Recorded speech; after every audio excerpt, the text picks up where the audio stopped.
Mark. Firstly, last Saturday, obviously a disappointing day, frustrating outcome. Having had a few days to analyse things, with things settling down a little, how do you view the performance and the result? Yeah, obviously the result was tough for us to take, and it was a really poor one. It was an important day for us to try and get a result, and in the end the performance didn't warrant one. I mean, I do think the turning point is the half-time, the spell before half-time. I think the game's ours to be ahead in, and I think what you saw in the first half particularly was two fairly low confidence sides understanding the pressure of the game and the size of the game, and it wasn't a full flowing game. I mean, MK play a fairly slow possession game themselves, and we probably got caught up in that too often in the first half and didn't have enough forward thrust or intensity in our game. In the 2 or 3 moments that we had, we created a chance. We were under very little threat ourselves. We scored a good goal, and we think that was a bit of a turning point for us. And in the second half, as you thought, we started the first 5, 6, 7 minutes of the half well. We're in their half. We've got good control of the game. And we look like we've come out with a little bit more of an intent, and then the game turns in a fairly simple moment and unravelled from there, really. I thought our technical quality was poor in the game. We didn't have enough quality with the ball, but then urgency to get it or take responsibility to find the ball, and turned it over too cheap. And the game played out being a bit of a nothing game, really. No real chances for us, no real chances for them. A really disappointing afternoon. So at the end of a week, we're promised certainly one that we thought we could get more points out of, and should have done for sure. To take 1 point from it was damaging for us with where we find ourselves, because certainly teams that we know we can be competitive with and can take points from, and probably a little bit reflective of the last 7 or 8, 9, 10 games where we feel we should be 6, 7, 8, even 9 points better off than we are from that, and the performance is warranted. But that's the issue for us at the moment. We haven't been able to do that. But if we find that level of performance, then that's our best hope of getting the results that we need. When we spoke post-match, you were particularly unhappy with the referee, and I think you were going to head off to try and see him and ask him about the offside goal and 1 or 2 other things. Did you manage to catch up with him, Mark? Yeah, I did. I mean, there's never too much value in that after the game. They're debriefing the game with the assessor. The very few answers that you get in that moment. They haven't actually seen things back either, so there's only an opinion of why they gave decisions that they gave, which is fine. And then we haven't heard back yet since earlier in the week, contacting them, which we will do at some point, whether they agree or disagree. Not it makes any difference, to be honest. Now it doesn't make any difference even after the game, but sometimes you need the justification of certain decisions when you feel that they're quite big ones. And we feel like we've had a few go against us. It's probably a little bit of where we are. It's that. It's not the only reason. Obviously, there's many more that we've got to take responsibility for, first and foremost. But we did feel that in a big game where you can't afford to make those kind of decisions for a 3 or 4 minute swing where the game went from a nothing game to us being in front to them being in front, and then half time was a bit of a kick for us, obviously, and we couldn't recover from it. Obviously, I mean, it was a tough day for everyone, but interested to learn, actually. When obviously, you look back on things straight after the game, it's all very raw and, emotions are running high. Do you often look back on it sort of in 3, 4 days, perhaps longer, and look back at the game and analyse things slightly differently and the consequences from that? Yeah, probably sooner than that, to be honest. We analyse the games the next day, and I think often when you watch the game back, you're right. I mean, sometimes you can think... You watch a game back and think, God, we weren't as good as I thought we were, or vice versa, we were better than I thought we were, because emotions play a big part, obviously, in that. But fundamentally, I think if you've got an idea of how you're playing and what you want to try and see, it's fairly easy to judge whether you did or didn't do it. And fairly simply, we didn't do enough of what we have been doing in games recently, because regardless of, we haven't scored enough goals, we haven't won enough games in the last 10 games, that's for sure. We scored 4 goals. But we've had so many chances to, and so many of the performances in there have been good, and a couple of them have been outstanding and haven't got the points rewarded for us.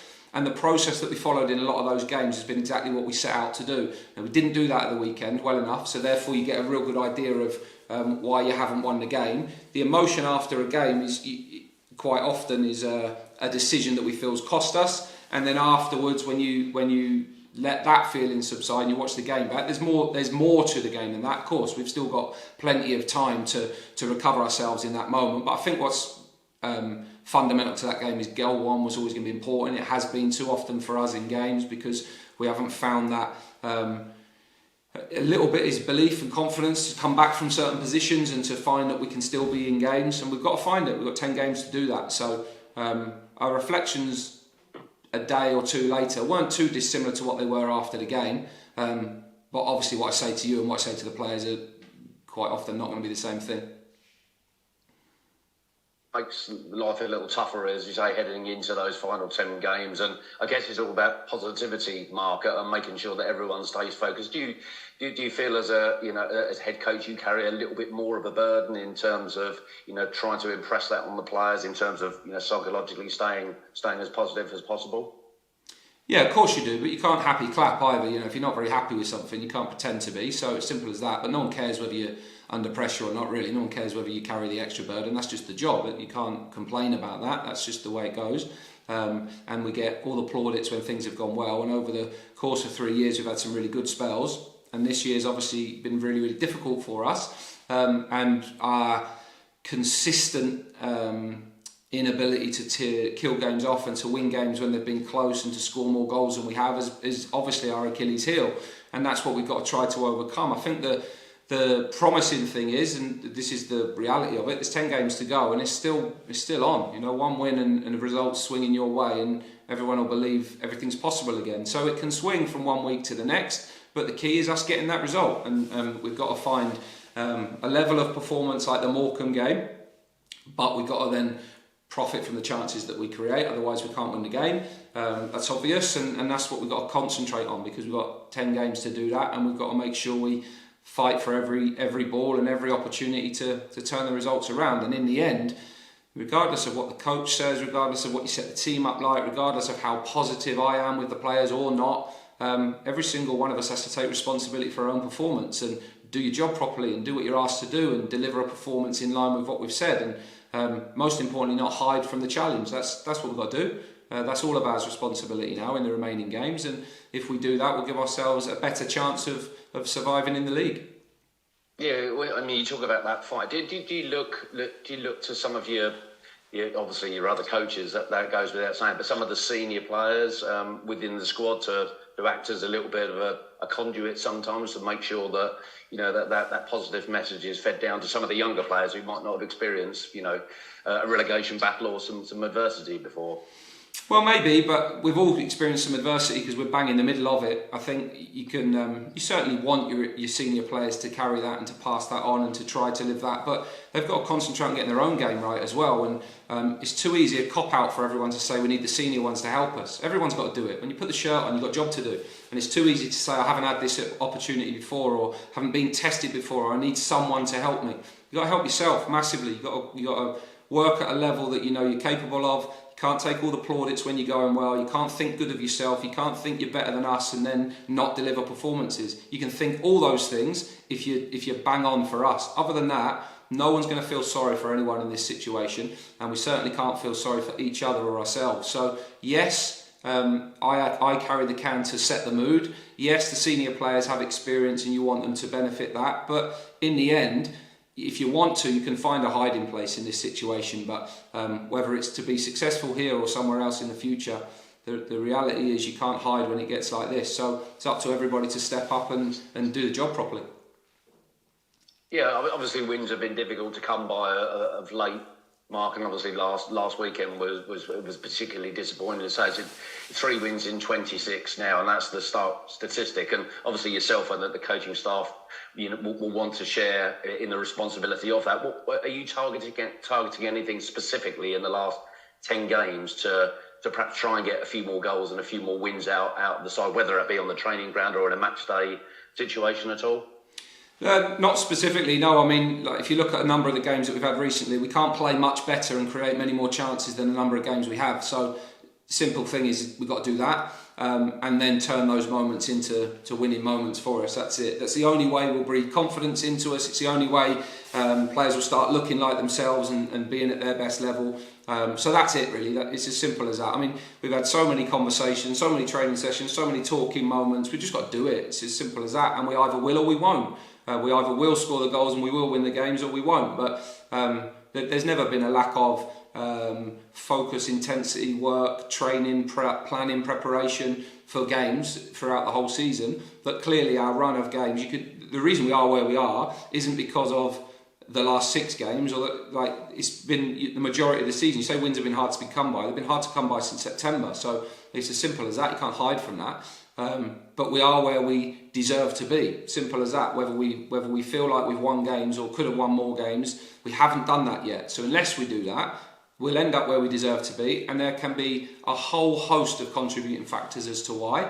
And that review can take place in 10 games' time. But we've got 30 points to play for. We're only a win away from everyone feeling quite differently about it, and that's what we've got to concentrate on getting. Yeah, obviously, you want to help yourselves, first and foremost, but, there were a couple of games during the week that went in your favour. Morecambe losing at home to Charlton, Accrington losing at home to Portsmouth. Does that, in turn, because you're looking for those favours, give you and the rest of the squad a little bit of a boost?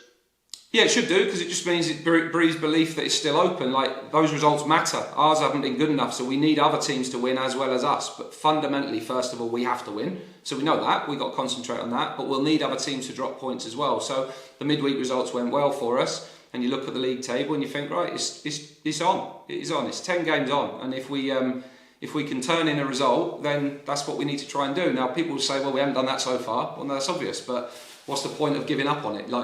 There's plenty of games, plenty of time left, and plenty of ability in the squad if we can find it. So that's what we've got to do.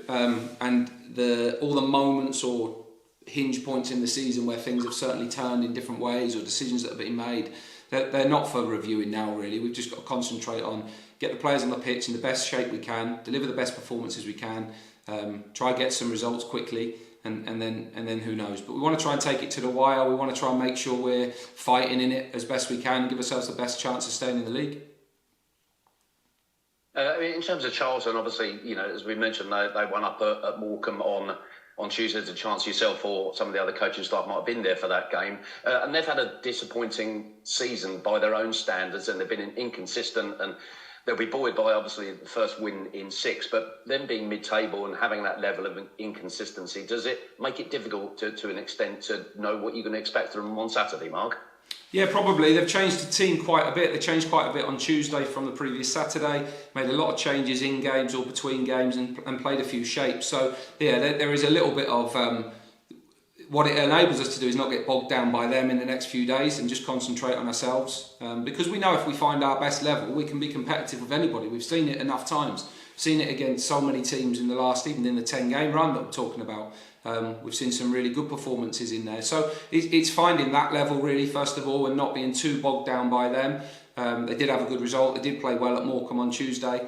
But, they may make some changes this weekend, and we can overthink trying to guess their team. And in the end, it's about adapting to it on the pitch. So we've got a fairly idea of some of the principles that Dean's teams play with. We've got to try and be at our best. But we've got to play the best version of the shape and the system and the way in which we've been playing recently, and give ourselves as much of a goal threat in the game as possible. I guess the positivity element of it is you go into the game on Saturday, you play well, you come out with the win, and obviously the prize is the gap to safety could be down to 2 or 3 points, and that's the way you have to angle it, I guess, Mark. Yeah, just play to win the next game. It's all you can ever do. It's the only thing you're in control of. Whatever else happens elsewhere will happen. We can't influence that at all. We've just got to concentrate on trying to get ourselves right and be as enthusiastic and energised by the games as we can.